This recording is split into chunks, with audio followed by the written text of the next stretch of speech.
दक्षिण सोलापूर तालुक्यातील उच्च शिक्षित शेतकरी मळसिद्ध कोकळगी यांनी पारंपरिक शेतीला पर्याय शोधला आहे.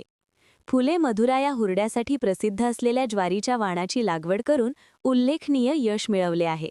3 एकर क्षेत्रात त्यांनी केलेल्या या प्रयोगातून त्यांना लाखोंचा नफा मिळत असून इतर शेतकऱ्यांसाठी ते प्रेरणादायी ठरत आहेत. मी मळसिद्ध रेवणसिद्ध कोकळगी मंद्रुप तालुका दक्षिण सोलापूर येथे 4 ते 5 वर्षापासून मी हुरडा घेतो आहे. फुले मधुर नावाचा कृषी विज्ञान केंद्रामार्फत मला पहिल्यांदा बियाणे दिले. मी पहिल्यांदा पावण्यासाठी म्हणून हुरडा केलो होतो. मग त्याच्यामध्ये मला एकदम उत्पन्न चांगलं मिळालं. पहिला मला सुरुवातीला एक असं एजंट मिळाला सोलापूरमधला, तो 400 रुपयाला माझ्याकडून घेत होता. मग नंतर त्यांनी पुढे किती विकत होतं माहित नाही, पण मला 400 रुपयाला त्यांनी देत होता. 10 किलो घेतले की आपलं 4000 रुपये येत होते.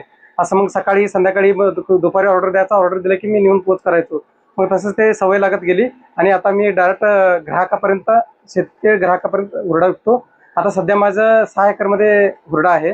सध्या 3 एकर विक्री झालेली आहे. पहिला 1-2 एकर पावसामुळे जरा नुकसान झालेलं आहे. मग 3 एकरामधून मला 3 लाख रुपये उत्पन्न मिळालेलं आहे. एकरी ज्वारीचा खर्च असं काय खूप भरपूर नाही आहे. फक्त आपलं ज्वारी एक किलो एक एकरासाठी भरपूर होत आहे. तेवढं पेरणी करणे आणि 1-2दा डुब्बी मारणे आणि पाणी देणे एवढंच आहे त्याच्यामध्ये. आणि नंतर आपलं हे जे आहे ना हुरडा आपला हे चोळून निघतोय असं.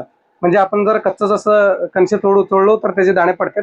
मग 4 बायांचा वगैरे काय तर खर्च जातो तेवढाच खर्च आहे. जे खर्च याच्यामध्ये जास्त नाही आहे. उत्पन्न आहे चांगलं आहे. आपण आता एक मेथीची तुम्ही फवारणी वगैरे मी काय म्हणजे करत नाही. सगळं सेंद्रिय पद्धतीने आहे माझं. म्हणजे खत पण युरिया वगैरे काही टाकत नाही. त्यामुळेच गोड लागतं, चांगलं लागतं, हिरवापणा टिकून राहतो.